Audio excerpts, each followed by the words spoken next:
Salut à tous, les troisième années de collège Biof. Bienvenue mes chers étudiants dans cette nouvelle capsule qui a pour objectif de vous donner un petit résumé concernant les fonctions de nutrition, les carences alimentaires. Donc je vais commencer par la première carence, première maladie, le rachitisme comme vous voyez, les signes de rachitisme, les causes et les préventions. Donc je vous ai ramené un petit tableau qui réunit tout ça.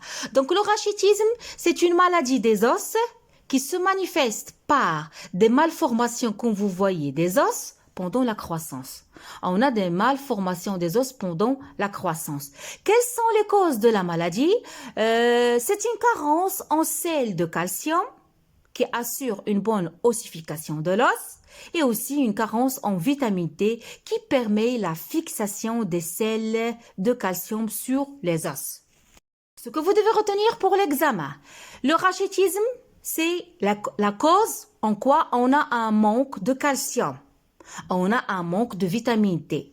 Donc ces deux éléments sont nécessaires pour l'ossification de nos os. Pour prévenir cette maladie, mes chers étudiants, il faut donner à l'enfant une alimentation qui est riche en sels de calcium, tel que le lait et ses dérivés, aussi une alimentation qui est riche en vitamine D, tel que le lait il est riche en vitamine D, le poisson. Il faut exposer l'enfant aux rayons du soleil. Donc j'espère que la maladie, la carence en vitamine D, la carence en calcium qui conduit à le rachitisme, c'est bien clair. On passe. Deuxième carence, comme vous voyez cette femme-là, regardez au niveau de sa gorge, qu'est-ce qu'on a? On a une augmentation du volume de la thyroïde. On a un retard de la croissance des os longs. On a des yeux, comme vous voyez, des yeux exorbités. Il s'agit de quoi? De maladie de goitre. Quelle est la cause de la maladie de goitre? C'est carence en iode. Lorsqu'on a une carence en cette matière-là, iode, ça va conduire à cette maladie de goitre, comme vous voyez. Comment prévenir cette maladie? Il faut utilisation de ces iodes dans notre alimentation. Il faut manger une alimentation qui est riche en fruits de mer, tels que les moules, tels que les crustacés, tels que les huîtres, et aussi manger du poisson, manger des sardines. On passe à une autre carence, c'est la xérophthalmie. Par quoi se traduit cette maladie? Se traduit par un assèchement de la cornée, jafaf al-qarniya, évoluant vers la cécité fuqdan al-basar si la maladie n'a pas été traitée. Quelle est la carence en cette maladie-là? La cause, c'est lorsqu'on a une carence en vitamine A. Donc, pour éviter ce genre de maladie, ce genre de carence,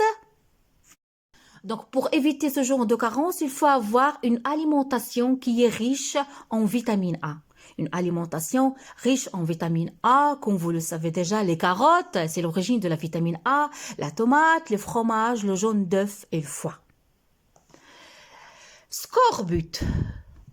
Le scorbut, comme vous voyez, vraiment ce sont des images qui sont un petit peu choquantes, mais il faut avoir les idées. Donc le scorbut, parmi les signes, c'est l'inflammation de la gencive qui saigne, on aura une gencive qui saigne, saignement du nez, déchaussement des dents qui peuvent tomber, retard de cicatrisation de la peau. Donc la peau, elle a du mal à se cicatriser.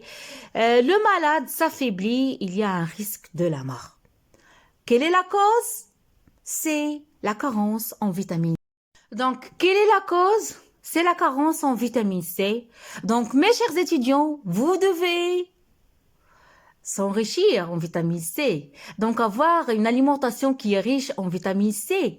Où peut-on trouver la vitamine C? C'est dans les mandarines, c'est dans les oranges, dans les agrumes, dans le chou, dans l'haricot blanc. Donc, il faut avoir cette alimentation qui est riche en vitamine C pour éviter cette maladie grave qui est le scorbut. Donc, j'espère, mes chers étudiants, qu'à travers cette petite capsule, vous avez pu distinguer entre les symptômes de la maladie du rachitisme, goitre, le xérophthalmie et aussi le scorbut. Je vous donne rendez-vous à une autre capsule. Abonnez-vous à ma chaîne, laissez-moi des commentaires. À la prochaine.